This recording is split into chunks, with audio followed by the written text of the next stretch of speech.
دیکھیے، میں اپنے مطالعہ قرآن اور فہم قرآن اور تدبر قرآن اس سب کا خلاصہ آپ کو بتا رہا ہوں۔ اگر دین حق مغلوب ہو اور باطل اور طاغوت غالب ہو، اولین فرض عین اس طاغوت کو ختم کر کے اس کے غلبے کو توڑ کر اللہ کے دین کو غالب کرنے کی جد و جہد کرنا، اصل اور پہلا اور فرض عین۔ نماز سے بھی پہلے یہ فرض ہے۔ نماز کی صداقت اس پر ہوگی، اگر یہ کر رہے ہیں تو نماز صحیح ہے، یہ نہیں کر رہے تو نماز جھوٹی ہے۔ باطل کو آپ نے گوارا کر رکھا ہے، ریکنسائل کر رکھا ہے، نماز پڑھ رہے ہیں ایاک نعبد و ایاک نستعین، جھوٹ بول رہے ہیں آپ۔ ہاں، باطل کو آپ نے تسلیم نہیں کیا ہے، باطل کے خلاف آپ کی جد و جہد جاری ہے، تب آپ کہیں ایاک نعبد و ایاک نستعین تو سچ بول رہے ہیں، ورنہ نماز جھوٹ بنتا ہے۔ وَنَخْلَعُ وَنَتْرُكُ مَن يَفْجُرُكَ، ہم چھوڑ دیتے ہیں جو بھی تیرے فاسق و فاجر ہوں، اور ہمارے تو کوئی فرق نہیں پڑتا، وہی دوستیاں، وہی رشتہ داریاں، فساق و فجار، حرام خوروں، ہم سب کے ساتھ جھوٹ بولتے ہیں روزانہ۔ بازی بازی بارش بابا ہم بازی، جھوٹ اوروں سے اللہ کے جناب میں کھڑے ہو کے جھوٹ بولنا۔ تو پہلی بات سمجھ لیجیے، اس صورت میں پہلا فرض یہ ہے جس کے ہونے پر ہر فرض کے صحت کا دار و مدار ہے۔ نماز بھی اس کے لیے استعانت کے لیے ہے، وَاسْتَعِینُوا بِالصَّبْرِ وَالصَّلَاةِ، اس مقصد کے لیے استعانت نماز سے حاصل کرو، مدد حاصل کرو۔ ہاں، اس کے برعکس صورت اگر ہو، خلافت راشدہ میں ہم پیدا ہو گئے ہوتے تو نظام قائم ہے، اور اس نظام کی مزید توسیع، اسے پورا یونیورسلائز کرنا، یہ حکومت کی ذمہ داری ہے۔ ہم حکومت کے نظم کے پابند ہیں۔ اس صورت میں یہ فرض کفایہ ہے۔ حکومت کہتی ہے اتنے آدمی والنٹیئرز ہمیں چاہیے، اتنے آدمی نکل آئے، باقی سب آرام سے گھروں میں سوئے، ان کے اوپر کوئی ملامت نہیں ہے، یہ فرض عین نہیں ہے۔ ایسے جیسے نماز جنازہ فرض کفایہ ہے، کچھ لوگوں نے نماز پڑھ لی، باقی سب کی طرف سے بھی ادا ہو جائے گی، کسی نے نہیں پڑھی تو سب مجرم، سب گناہگار ہو جائیں گے۔ اس معنی میں اگر خلافت کا نظام قائم ہو، دین غالب ہو، تو انڈیویجولز کے اوپر سے ذمہ داری ہٹ گئی، اب وہ ادارہ موجود ہے خلافت کا، حکومت اسلامی کا، وہ اس کی دیکھ بھال کرے گا۔ How to extend this domination of Allah's deen over the whole of the globe, اور اس میں جو بھی ضرورت اسے ہے، جو اسے افرادی قوت چاہیے، مالی قوت چاہیے، تعاون چاہیے، وہ لوگ پیش کر دیں، بس ٹھیک ہے۔ لیکن جب صورت یہ نہیں ہے، باطل کے غلبے میں آپ رہ رہے ہیں، تو اقامت دین کی جد و جہد اولین فرض عین ہے۔ یعنی نمبر ایک، اضافی نیکی نہ سمجھیے اس کو، فرض عین، اور فرض کفایہ نہ سمجھیے اس کو، فرض عین۔ فرض عین اور اولین جب میں نے کہا تو اس میں دو چیزوں کی نفی ہوئی، اضافی نیکی نہیں ہے اور فرض کفایہ نہیں ہے۔ نمبر دو، اس فرض عین کی ادائیگی کے لیے شرط لازم ہے، شرط لازم، پری ریکویزٹ، التزام جماعت، کسی نہ کسی جماعت میں ہونا اس کے لیے لازم ہے۔ جیسے نماز فرض عین ہے، وضو کے بغیر نہیں پڑھی جا سکتی، تو وضو بھی فرض ہو گیا۔ اقامت دین کی جد و جہد وضو کے بغیر نہیں ہو سکتی، جماعت کے بغیر نہیں ہو سکتی، لہذا جماعت فرض ہے۔ دیکھیے، جہاں تک پہلی بات ہے، اس کے لیے تو میں نے سارا آپ کو آج پھر دوبارہ گنوا دیا، سورہ بقرہ سے سورہ توبہ تک، اور پھر وہ سورہ شورى سے، یہ ساری چیزیں گنوا دی آپ کے سامنے۔ جہاں تک التزام جماعت کا تعلق ہے، اس پر میں قرآن مجید سے کوئی نص صریح پیش نہیں کر سکتا، I admit it۔ اشارات ہیں، اشارات کس شکل میں ہیں؟ حزب اللہ کا لفظ استعمال کیا گیا، پارٹی، کس لیے کیا گیا؟ رہنمائی کے لیے کیا گیا، قرآن کا ہر لفظ ایک رہنمائی لیے ہوئے۔ یا محمد رسول اللہ والذین معہ، ایک جماعتی زندگی کا نقشہ آ گیا۔ یا سورہ صف میں ہم نے آج ہی پڑھا، من انصاری اللہ، کون ہے میرا مددگار، مل کر یہ ایک جماعتی شکل بن گئی۔ لیکن یہ اشارات ہیں، نص قطعی جس کو کہتے قرآن سے نہیں ہے میرے پاس، میں تسلیم کر رہا ہوں۔ البتہ احادیث میں نصوص قطعیہ ہے بہت سخت. علیکم بالجماعۃ، تم پر لازم ہے جماعت کی شکل میں ہونا. اور جو ایک اثر ہے حضرت عمر فاروق رضی اللہ تعالی عنہ کا، لا اسلام الا بالجماعہ، جماعت کے بغیر کوئی اسلام ہے ہی نہیں. اور اس کو نوٹ کر لیے، جماعت کی دو ہی شکلیں ہیں، یا ہمارا جماعتی نظام ایک ریاست کی شکل اختیار کر چکا ہے، تو جو امیر المومنین ہے وہی ہمارا امیر ہے، یہی ہماری جماعت ہے. نہیں ہے تو کوئی نہ کوئی جماعت ہوگی جو اس کو قائم کرنے کی جد و جہد کرے، اس کا امیر ہے اور اس کے ساتھی. اسلام کی کوئی تیسری شکل ہے ہی نہیں. یا تو خلافت ہے، حکومت ہے، یا نہیں ہے، دو ہی شکلیں ہیں. اگر ہے تو وہ جماعت ہے، حکومتی ریاستی ڈھانچہ جو ہے وہ جماعت بن گیا اب. اور اگر وہ نہیں ہے تو اس کو قائم کرنے کی جد و جہد کے لیے جماعت، اس کا نظام ہو جائے گا. اس میں سب سے اہم جو حدیث ہے حضرت حارث اشعری سے رضی اللہ تعالی عنہ، مسند احمد بن حنبل جامع ترمذی کی روایت. حضور فرماتے انی آمرکم بخمس، مسلمانوں میں تمہیں 5 باتوں کا حکم دے کر جا رہا ہوں. اللہ امرنی بہن، اور یہ میں اپنی طرف سے نہیں کر رہا ہوں، اللہ نے مجھے حکم دیا ہے ان کا. بالجماعت والسمع والطاعت والہجرت والجہاد فی سبیل اللہ. جماعت کی شکل، اور جماعت بھی سمع و طاعت والی، لسن اینڈ اوبے، سنو اور اطاعت کرو، منظم. اور نمبر 4 اور 5 ہجرت اور جہاد. تو جہاں تک کہ احادیث کا تعلق ہے اس میں تو بڑی شدید جو ہے مضبوط نصوص قطعیہ موجود ہے جماعتی زندگی کے لیے. قرآن میں نہیں ہے، البتہ عقل سلیم، منطق، سمپل لاجک، وہ سب سے بڑی دلیل ہے کہ نظام کی تبدیلی بغیر کسی جماعت کی جد و جہد کے ممکن نہیں ہے. کسی خیال کو ایک شخص بھی پھیلا سکتا ہے، کوئی آتھر ہے، اس نے کتاب لکھ دی ہے، خیال پھیل جائے گا، آج نہیں کل پھیل جائے گا. کوئی انسٹیٹیوشن ہے، کوئی علی گڑھ کا اسکول بن گیا ہے، علی گڑھ کا کالج بن گیا ہے، اس سے کچھ خیالات پھیل جائیں گے. نظام نہیں بدلتا ان چیزوں سے. For that you need a party, a revolutionary party, very much disciplined party.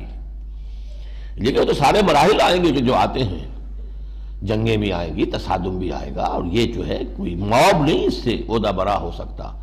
کوئی ڈھیلا ڈھالا سٹرکچر جو ہے اس کے تقاضے پورے نہیں کر سکتا. You need a disciplined party. بحالات موجودہ اقامت دین کی جد و جہد ہم میں سے ہر ایک پر فرض عین ہے، اولین فرض ہے.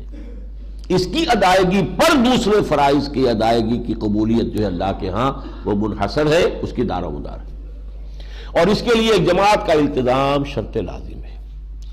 اب جو حضرات تو اب بھی میری ان باتوں سے متفق نہ ہوں، اس وقت ان سے میری گفتگو ختم ہے. پہلی بات یہ کہ اب ان کا فرض ہے کہ وہ جماعت کو تلاش کریں. اگر یہ فرض ہے آپ پر تو فرض آپ کا ہے کہ آپ تلاش کریں. اگر ضرورت آپ کی ہے، جوتے آپ کو پہننے ہیں، تو جا کے آپ دکان پہ 4 دکانیں 10 دکانیں دیکھ کر جوتا خریدتے ہیں، ضرورت ہے آپ کی. اگر آپ قائل ہو گئے کہ یہ ہے تو اب فتش لقلب کان رفیق، ایک نظم تھی کبھی پڑھی تھی ہم نے، اپنے دل کے لیے کوئی رفیق تلاش کرو. اسی طریقے سے کہہ رہا ہوں اپنے لیے جماعت تلاش کیجیے.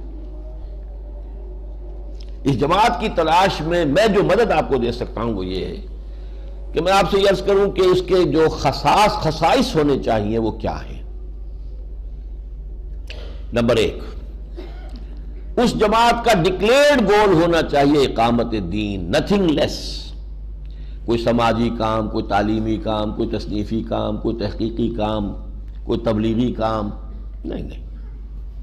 ڈکلیئرڈ گول، اس نظام کو بدلنا ہے، اللہ کے دین کو قائم کرنا ہے، ایک مکمل پولیٹیکو سوشو اکنامک اینٹی کی حیثیت سے.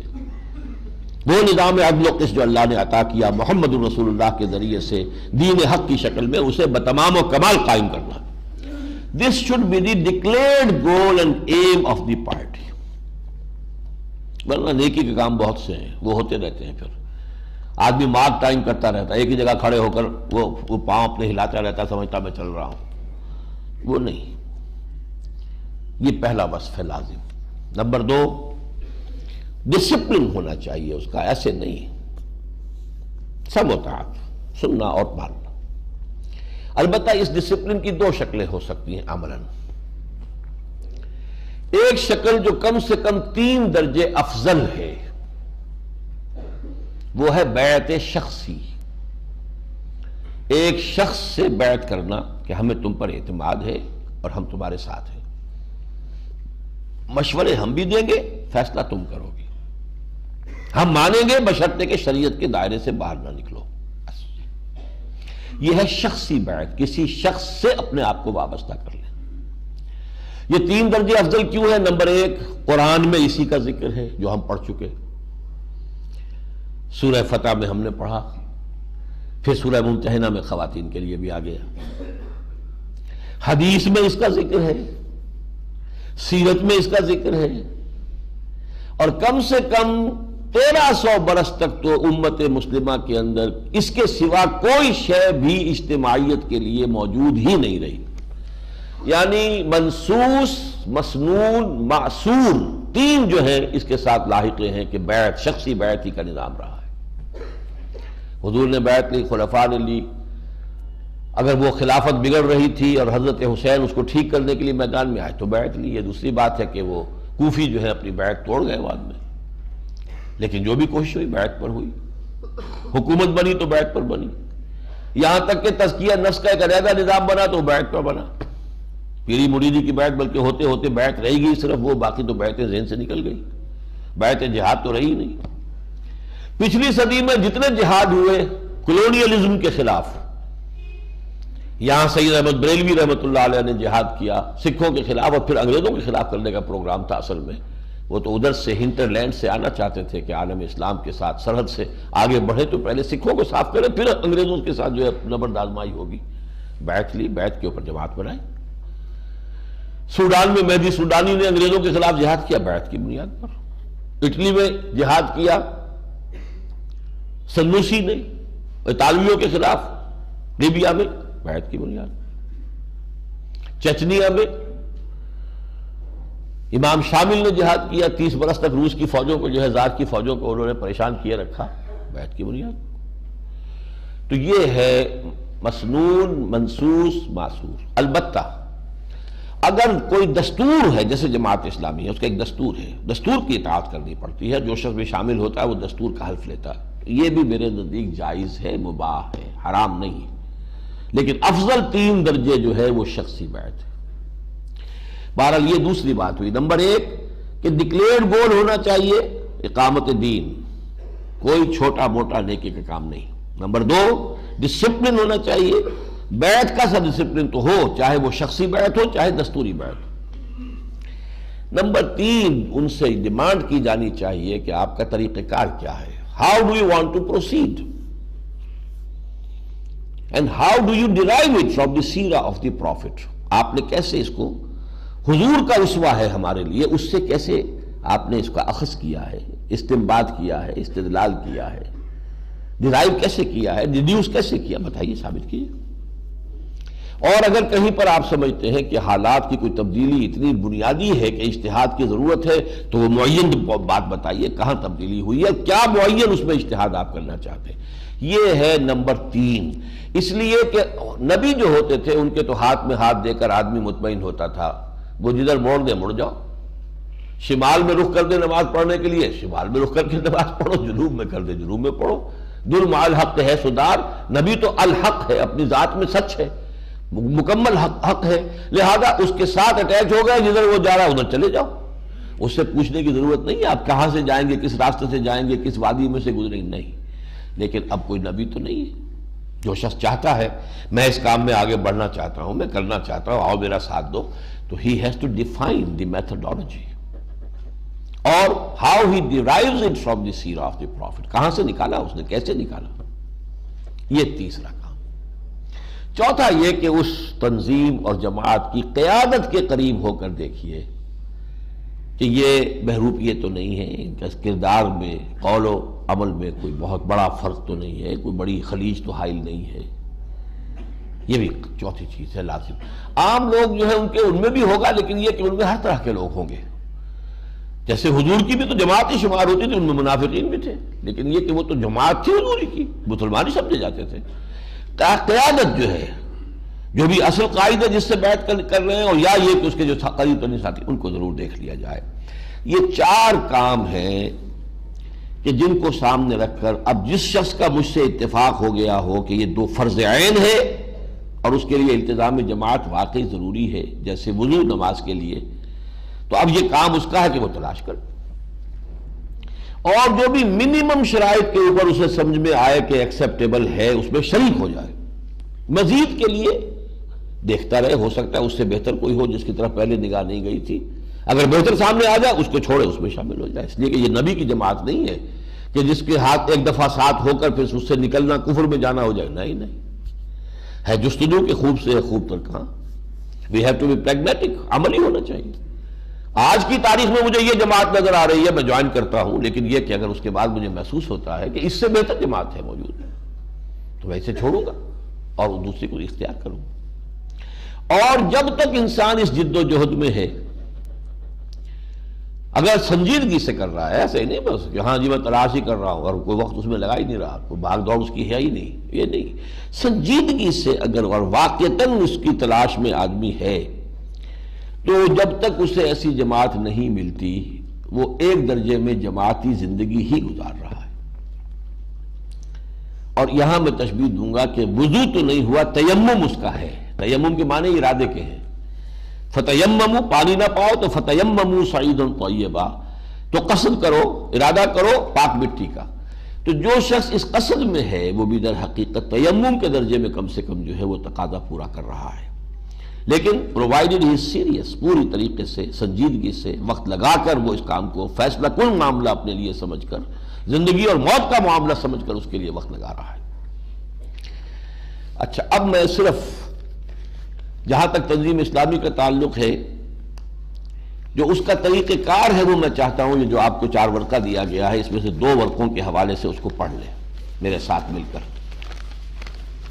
ہمارا طریقہ کار یہ ہے، ویسے اس میں وہ جو خلافت کے سلسلے پہ ہمارے بنیادی خیالات ہیں، سماجی سطح پر کیا تبدیلیاں آئیں گی، معاشی سطح پر کیا آئیں گی، سیاسی سطح پر کیا آئیں گی، لیکن یہ کہ جو 5واں صفحہ ہے، اسلامی انقلاب یعنی قیام نظام خلافت کے لیے تنظیم اسلامی کے پیش نظر طریقہ کار یہ ہے کہ جو لوگ اللہ کی رضا اور آخرت کی فلاح کے حصول کے لیے سر دھڑ کی بازی لگانے کو تیار ہوں،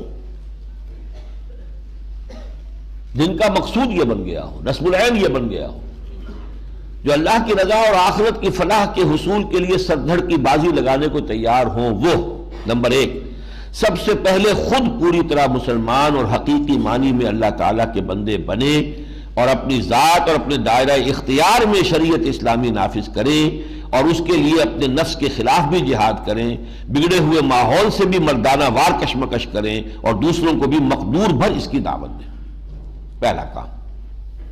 دوسرا، باہم دینی اخوت اور ایمانی رشتوں میں بندھ کر آپس میں نہایت رحیم و شفیق اور دین کے باغیوں اور مخالفوں کے خلاف سیسا پلائی ہوئی دیوار بن جائے۔ نمبر 3، کسی ایسے شخص کے ہاتھ پر ہجرت و جہاد اور سم و طاعت فی المعروف کی بیعت کر کے ایک جماعتی نظام میں منسلک ہو جائیں جس کی رائے کی پختگی اور خلوص و اخلاص پر انہیں پورا اعتماد ہو۔ یہ پہلا مرحلہ جو ہے 3 سٹیپس کے اوپر مشتمل تھا۔ اب وہ فرد ایک اجتماعیت کا یونٹ بن گیا ہے، اس میں شریک ہے، اور اس طرح جو اجتماعی قوت وجود میں آئے وہ کیا کرے، اس کے بھی 2 مرحلے ہیں۔ جب تک یہ قوت مناسب مقدار میں جمع نہ ہو جائے اس وقت تک تن من دھن کے ساتھ اسی دعوت و تربیت اور تنظیم کی توسیع اور مضبوطی کی کوشش میں لگے رہیں، اور سب سے زیادہ توجہ اپنی اور اپنے ساتھیوں کی اصلاح اور تزکیے پر مرکوز رکھیں۔ اس دوران میں تحریر و تقریر کے ذریعے بھلائی کی دعوت دیتے رہیں اور برے کاموں سے روکتے رہیں، لیکن نہ ملکی انتخابات میں حصہ لیں، نہ ہی کسی سیاسی ہنگامے میں فریق بنیں۔ سیاسی ہنگامے میں فریق بن گئے تو جس کے آپ خلاف ہیں وہ اس کے لیے اس کے کان آپ کی دعوت کے لیے بند ہو جائیں گے، اور الیکشن سے یہ کام نہیں ہو سکتا۔ اب میں اس میں تفصیل میں نہیں جا سکتا، لیکن اب تو یہ میں سمجھتا ہوں کہ کنسنسس ہو گیا ہے، ہرچہ دانا کنت ناداں لیک بعد از خرابی بسیار۔ اب تو تقریباً تمام دینی جماعتیں یہ مان چکی ہیں کہ الیکشن میں حصہ لے کر یہاں اسلام نہیں لایا جا سکتا۔ ہمارا تو اسی پر، یہی میرا پوائنٹ آف ڈپارچر تھا جماعت اسلامی سے۔ 10 سال جماعت کے ساتھ میں نے لگائے ہیں۔ یہ اور بات کہ تم پر نثار کر دی ہے عزیز اپنی جوانی کسے نہیں ہوتی، 10 سال لگائے ہیں اور پورے یکسو ہو کر لگائے ہیں، اور میں اسے اپنی زندگی کا اب بھی عہد ضروری سمجھتا ہوں۔ جو صلاحیتیں میں نے اس زمانے میں حاصل کی ہیں، جو تجربے حاصل ہوئے ہیں، وہ میرے لیے بہت قیمتی اثاثہ اور سرمایہ ہے۔ مجھے 1 منٹ کا بھی کوئی افسوس نہیں ہے کہ کوئی ضائع ہوا، معاذ اللہ۔ لیکن یہ کہ یہی پہ اختلاف ہوا تھا کہ مولانا اس سے نہیں بنے گا بات، الیکشن میں غلط آ گئے آپ، راستہ جو ہے غلط مڑ گئے ہیں، واپس ہو جائیے۔ مولانا مودودی اس وقت تک بہت ہی پازیٹیو تھے کہ اس ذریعے سے ہم کامیاب ہو جائیں گے، وہ بڑھتے رہے، لیکن آ کر پھر سن 71 میں وہ بھی مایوس ہو گئے۔ لیکن جب مایوس ہوئے تو صورت یہ تھی کہ جب آنکھ کھلی گل کی تو موسم تھا خزاں کا، اب بڑھاپا تھا، جماعت بہت آگے نکل گئی تھی، لوگوں کے مزاج پختہ ہو چکے تھے، سیاست کے اور الیکشن کے خوگر ہو چکے تھے، کارکن اب واپس آنے کو تیار نہیں تھے۔ ٹھیک، گاڑی چلتی، نہ منطقی انتخابات میں حصہ لیں، نہ کسی سیاسی ہنگامے میں فریق بنے، اس پورے عرصے میں کسی نکتہ چینی اور تمسخر سے بددل نہ ہوں، نہ کسی جبر و تشدد سے خوف کھائیں، بلکہ کامل صبر و تحمل سے کام لیں اور ہرگز کوئی جوابی کارروائی نہ کریں۔ یہ سیکنڈ سٹیج ہے اس جد و جہد کی۔ یوں سمجھیے کہ جو 12 برس مکے کے تھے محمد رسول اللہ صلی اللہ علیہ وسلم کے، اس کی یہ آج کے الفاظ میں ایک اس کی وہ ڈسکرپشن ہے۔ لیکن جب مناسب قوت فراہم ہو جائے تو اب یہ ہے اقدام کا مرحلہ۔ جب معلوم ہو، جو میرا اندازہ آپ کو بتایا ہوا ہے کہ کم سے کم 2 لاکھ افراد اس 6 سٹیپس میں سے گزر کر آ چکے ہوں، 200,000 پیپل۔ یہ کوئی چھوٹا سا جزیرہ نہیں ہے، کوئی گاؤں نہیں ہے، ملک ہے 14 کروڑ کا، سائزیبل نمبر آف